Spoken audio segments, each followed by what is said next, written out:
নমস্কার বন্ধুরা, আমি প্রতিমা। কুকিং উইথ প্রতিমা চ্যানেলে তোমাদের সবাইকে সুস্বাগতম। আশা করি তোমরা সবাই ভালো আছো, সুস্থ আছো। আমাদের এখানে দেখো মেঘলা ওয়েদার, বাড়ির সামনের পুকুরটা দেখছো কেমন লাগছে দেখতে। এখন বৃষ্টিটা বন্ধ, কিন্তু আকাশ দেখে মনে হচ্ছে যেন আবারও বৃষ্টি হবে। গাছপালাগুলো কত সবুজ। বর্ষাকালটা চলে গেলে তখন কিন্তু আর এতটা সবুজ থাকে না। বন্ধুরা, তোমরা তো থাম্বনেলে দেখেছো আজকে আমি যে রেসিপিটা শেয়ার করছি তোমাদের সাথে, সেটা একটা ঢ্যাঁড়সের সম্পূর্ণ নিরামিষ রেসিপি। এরকম রেসিপি ভাত, রুটি, পরোটা সব কিছুর সাথেই খাওয়া যাবে। এই রেসিপিটা বানানোর জন্যে আমি সবের প্রথম দেখো ঢ্যাঁড়স, আলু আর সরিষা এটা নিয়েছি। ঢ্যাঁড়সগুলো আমি ধুয়ে নিয়েছি, আলুটাও ধুয়ে নিয়েছি। আমি ঢ্যাঁড়সের যখনই কোনো কিছু রেসিপি বানাই, আমি কাটার আগে গোটা ঢ্যাঁড়সগুলো ভালো করে ধুয়ে নিই, তাতে করে ওর হড়হড়ে ভাবটা কম হয়। তোমরাও এইভাবে ধুয়ে নেবে, তাহলে বুঝতে পারবে। চলো আর কি কি নিয়েছি দেখিয়ে দিই। দেখো ঢ্যাঁড়সগুলো আমি এইভাবে কেটেছি। আর এখানে নিয়েছি লবণ, চিনি, হলুদ, লঙ্কার গুঁড়ো, সরিষাটা বেটে নিয়েছি, তেল নিয়েছি, আর নিয়েছি তেজপাতা, কালো জিরে। আলুটাও কেটে নিয়েছি, আর শিল ধুয়ে সরিষা বাটার জলটাও নিয়ে নিয়েছি। আমি কখনো মশলা বেটে শিল ধোয়া জলটা ফেলে দিই না, ওটা নিয়ে নিই, তরকারির মধ্যে দিয়ে দিই। তাহলে এসো রেসিপিটা কিভাবে বানাই সেটাই তোমাদেরকে দেখাই।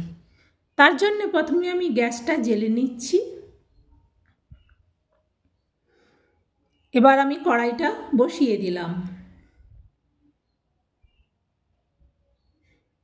বন্ধুরা, তোমরা আমাদের বাড়ির পেছনের পুকুরটা দেখতে পাচ্ছ? আমার পেছন দিকে ওই যে সাদা অংশটা তোমরা দেখতে পাচ্ছ, ওটা একটা পুকুর। ওটা আমার শ্বশুরবাড়িরই পুকুর, কিন্তু জয়েন্ট পুকুর। আমি কড়ার মধ্যে তেল দিয়ে দিয়েছি। তেলটা গরম হলেই তোমরা দেখো আমি পরপর কি দিই। এখন যেটা দিচ্ছি সেটা তেজপাতা আর কালো জিরেটা। ঢ্যাঁড়সের এই রেসিপিতে তোমরা কালো জিরে ফোড়ন দেবে, তাহলে বুঝতে পারবে তার সেন্ট এবং টেস্ট দুটোই হবে সুন্দর। সবের প্রথম আমি আলুটা দিয়ে দিচ্ছি। আলুটা ভালো করে প্রথমে ভেজে নেব। যে সমস্ত বন্ধুরা নিরামিষ খান তাদের জন্য এরকম একটা রেসিপি যে কোনো সময় যে কোনো পদের সঙ্গে, ভাত হোক, রুটি হোক, সবের সাথেই এই রকম ঢ্যাঁড়সের তরকারি খাওয়া যায়, ভারী সুন্দর লাগে। অবশ্যই একবার বানিয়ে আপনারা খাবেন, তাহলে বুঝতে পারবেন। অনেকে হয়তো এমনি ঢ্যাঁড়সের সর্ষে বাটা দিয়ে তরকারি করেন, কিন্তু এইভাবে কালো জিরে দিয়ে ঢ্যাঁড়সটা রান্না করবেন, তাহলে দেখবেন তার টেস্ট হবে ভারী সুন্দর। আর সবসময় ঢ্যাঁড়সটা কাটার আগেই ধুয়ে নেবেন, তাহলে ওর হড়হড়ে ভাবটা অনেকটাই কম হবে। আমার আলুগুলো ভাজা হলে তারপর আমি দিয়ে দিচ্ছি ঢ্যাঁড়সটা। আলুটাকে এইভাবে প্রথমে আগে ভেজে নেবেন, তারপর কিন্তু ঢ্যাঁড়সটা দেবেন। তারপরেও ঢ্যাঁড়সটাকেও আবার অনেকক্ষণ ভাজবেন।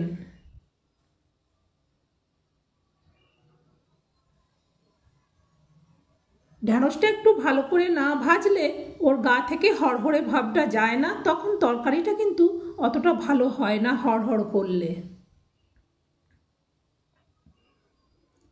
দেখুন, আমি ঢ্যাঁড়স আর আলু দুটোকে একসঙ্গে খুব ভালো করে ভেজে নেবো, যতক্ষণ না এর গা থেকে হড়হড়ে ভাবটা যাবে এবং সবুজ ভাবটা না কমে যাবে। আর বন্ধুরা, এতক্ষণে নিশ্চয়ই একটা লাইক দিয়ে দিয়েছো বলো? প্লিজ যদি না দিয়ে থাকো আগে দিয়ে দাও। তোমাদের কাছে কি আর চাই বলো? শুধু একটা লাইক চাই, এবং চাই তোমরা আমাকে ভালোবাসো, আমার পাশে থাকো, তোমরা আমাকে সাপোর্ট করো। এটুকুই তো চাই।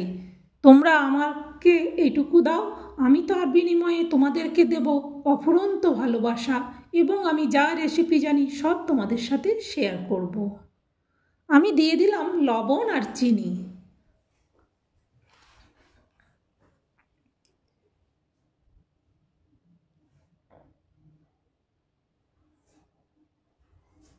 এরপর আমি সরিষা বাটাটাও দিয়ে দিয়েছি।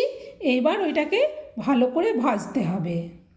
মাঝে মাঝে একটু ঢেকে ঢেকে ভাজলে ভাজাটা খুব ভালো হয়।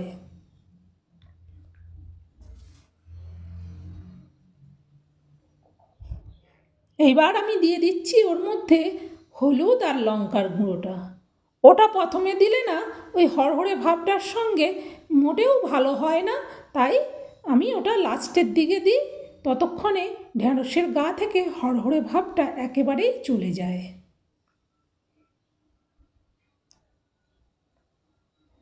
আমার পুরনো নতুন সব বন্ধুদেরকে বলবো একবার আমার মতো ঢ্যাঁড়সের এই রেসিপিটা করে দেখো, দেখবে তারপর আর তোমরা তখন প্লেন করবে না, তখন এইভাবেই করবে এবং খুব ভালো লাগবে। যে কোনো পুজো বা যে কোনো নিরামিষ দিনেও এই রেসিপিটা করবে, ভীষণ ভালো হয়। ভাত খেতে হোক, রুটি খেতে হোক, খুব সুন্দর লাগে।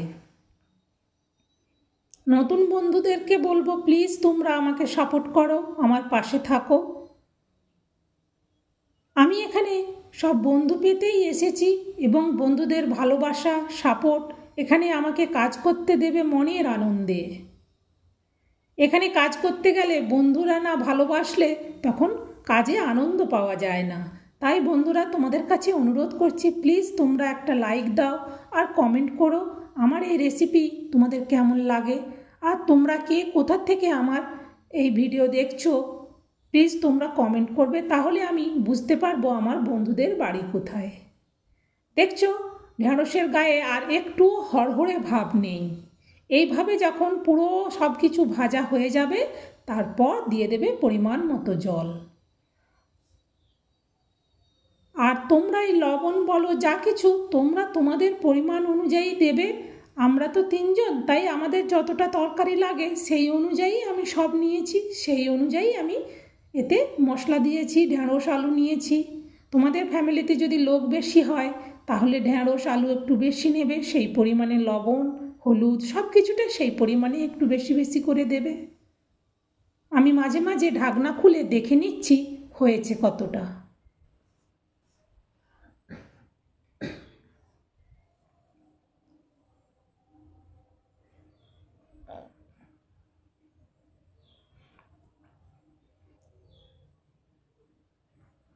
যে সমস্ত বন্ধুরা এখনও লাইক দাওনি প্লিজ একটা লাইক দিয়ে দাও।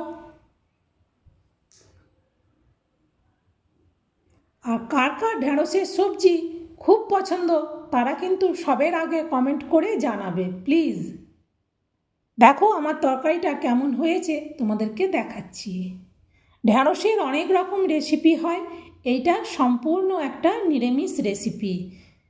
এরকম নিরামিষ রেসিপি যে কোনো দিন যে কোনো সময় যে কোনো কিছুর সাথে খাওয়া যায়। আমি আরেকবার ভালো করে দেখে নিচ্ছি হয়ে গেছে কিনা।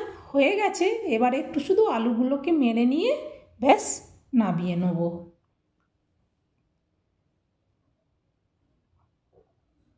অনেকে আছে পূর্ণিমার দিন নিরামিষের দিন রাত্রে রুটি টুটি খায়, সেই রকম দিনেও এরকম একটা সবজির তরকারি হলে খুব ভালো খাওয়া হবে। তাহলে বন্ধুরা অবশ্যই আমাকে সাপোর্ট করো, আমার পাশে থেকো। তোমাদের ভালোবাসায় আমার মনের আনন্দে আমি এখানে আমার যা যা রেসিপি আমি জানি সব তোমাদেরকে শেয়ার করব। আর আমার যদি রেসিপির মধ্যে কোনো ভুল থাকে অবশ্যই তোমরা কমেন্টে জানাবে, পরে আমি সেটা ঠিক করে নিয়ে আবার তোমাদের সাথে শেয়ার করব। আর আমার পেছন দিকের ওই যে নদীর মতো যেটা দেখতে ওটা পুকুরটা কেমন লাগছে বলো তোমাদের। আর দেখো আমার রেসিপিটা এইভাবে তোমরাও বানিয়ে নিও, তোমরাও বানিয়ে খেও। তাহলে বন্ধুরা এখন তো বিদায়ের পালা, তোমরা তাহলে লাইক দিয়ে দিও, কমেন্ট করো আজকে আমার ঢ্যাঁড়সের নিরামিষ রেসিপিটা তোমাদের কেমন লাগলো, আর তোমার বন্ধুবান্ধবদের মধ্যে শেয়ার করে দিও।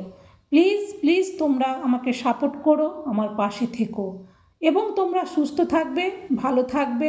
আবার পরের রেসিপির সাথে তোমাদের সাথে দেখা হবে।